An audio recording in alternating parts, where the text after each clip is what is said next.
The talk in town here in Ekiti is who becomes the successor to Governor Ayodele Fayose. Well, several parties already knowing who their candidates are, including his own party, the incumbent party, PDP. The candidate of that party is his deputy, which a lot of people had said he had a hand because he said he's anointed candidate. And he's here with us in the studio, the deputy governor of Ekiti State and the candidate of the PDP in the Ekiti governorship race, Professor Kolapo Olusola. Many thanks for coming on the program tonight. Thanks for having me here. A lot of people will see you as an unusual politician, someone who is trained to politics. You are in the academic, and a lot of people wonder whether you have that capacity to run for this office. That's a lot of question from your critics. Do you? Thank you. As a professor with 24 years teaching experience in the academics, and not only that, I've mentored so many people. So I believe I already have the required background, the intellectual capacity, and the exposure even to govern the state as governor of Ekiti State. Really? Because, I mean, it takes more than just being a professor to be a politician in Nigeria, especially being a governor. A lot of people believe that you were handpicked by the governor. Are you worried about that appellation that you've had, that you are the governor's boy? Well, you call it an appellation, right? Remember that we have so many examples of people in this country and even beyond the shores of this country who have been supported by their mentors, by their leaders, even to become governors, to become deputy governors, and so on. I mean, so many of them. Look at Edo State, for instance. So will you call Obaseki Oshiamole's boy? Ambode is doing well, right? Our leader, Ahmed Tinubu, supported him. So it's not a crime for my governor, my leader, under whom I have served for close to 4 years now, who has mentored me in the art of governance, who has given me enough exposure, coupled with the experience I've had from where I'm coming from. It's not a crime for him to support me, having seen the unique qualities, having observed the unique qualities in me. And I believe he has not seen that, he will not say, well, I'm ready to support him.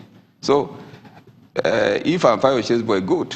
The most important thing is that Ekiti State comes first. My performance is what matters. You are somebody's boy. I'm my father's boy. You are father's boy. Good. Thank God you have a father, right? You can have fathers. I have a political father who is Peter Ayodele, and I'm proud of him. So, but remember, the issue at stake is Ekiti State. And don't forget that the buck stops at my table when I become governor. I have a name to protect.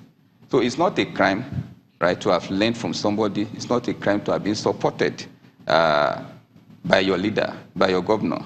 And let us watch and see whether this young man called Kolapo Olusola will perform as governor. Maybe before we talk about performance and getting into office, is the order of winning the race in the first place.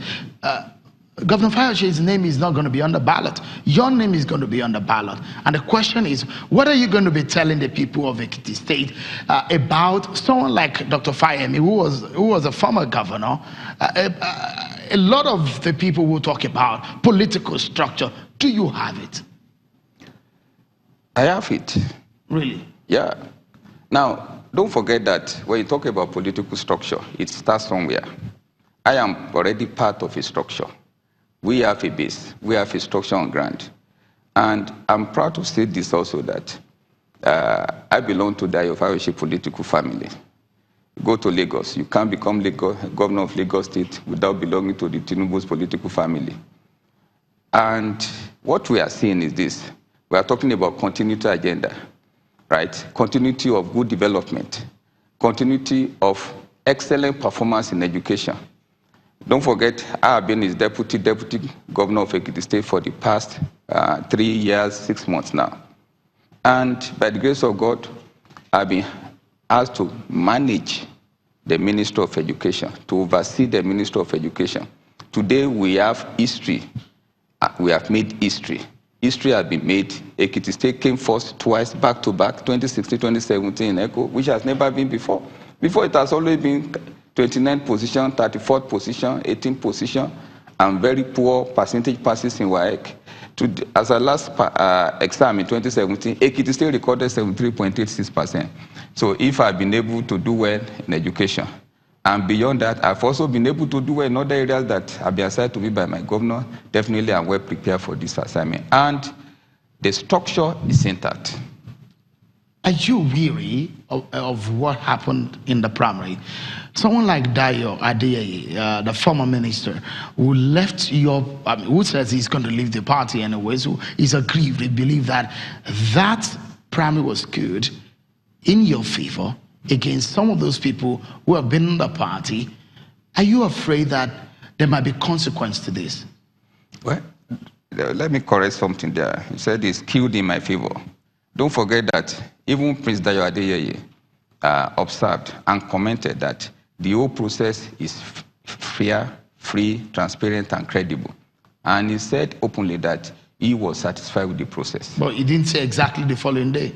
Well, you see, usually as a normal human being, as an average human being, when you lose out, you feel disenchanted.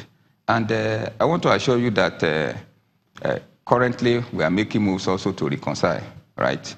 But that he was complaining even the next day, well, he's acting as a normal human being. So, and I want to assure you that there won't be any negative consequence. Really? Yeah. I mean, you know the influence of Prince Dayo Adeyeye, for example, the kind of compromise he gave in 2014, when in fact the former president Goodluck Jonathan weighed in on this matter.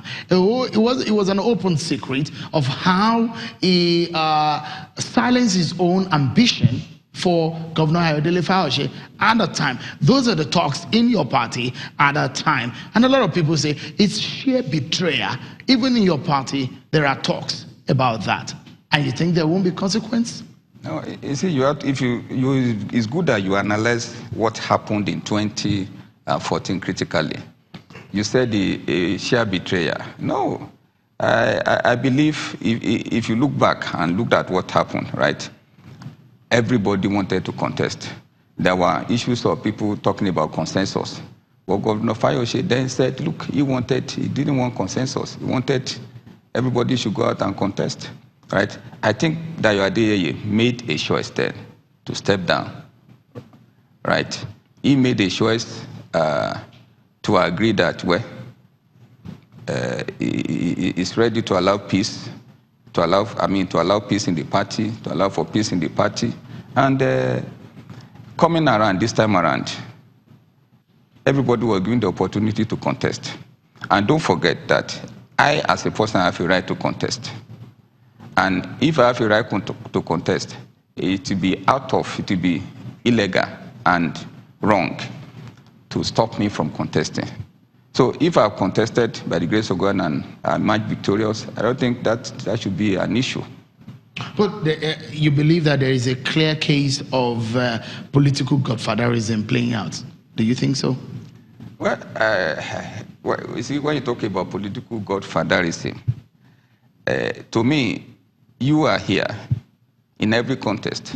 Maybe you go for a UJ contest or whatever, you have a right to support anybody, the one you love. Am I right? You have a right to support anybody. So if Governor Fayose has supported me, he doesn't actually go for political godfatherism. It is his choice. He has a right to support a candidate, and that's what he has done.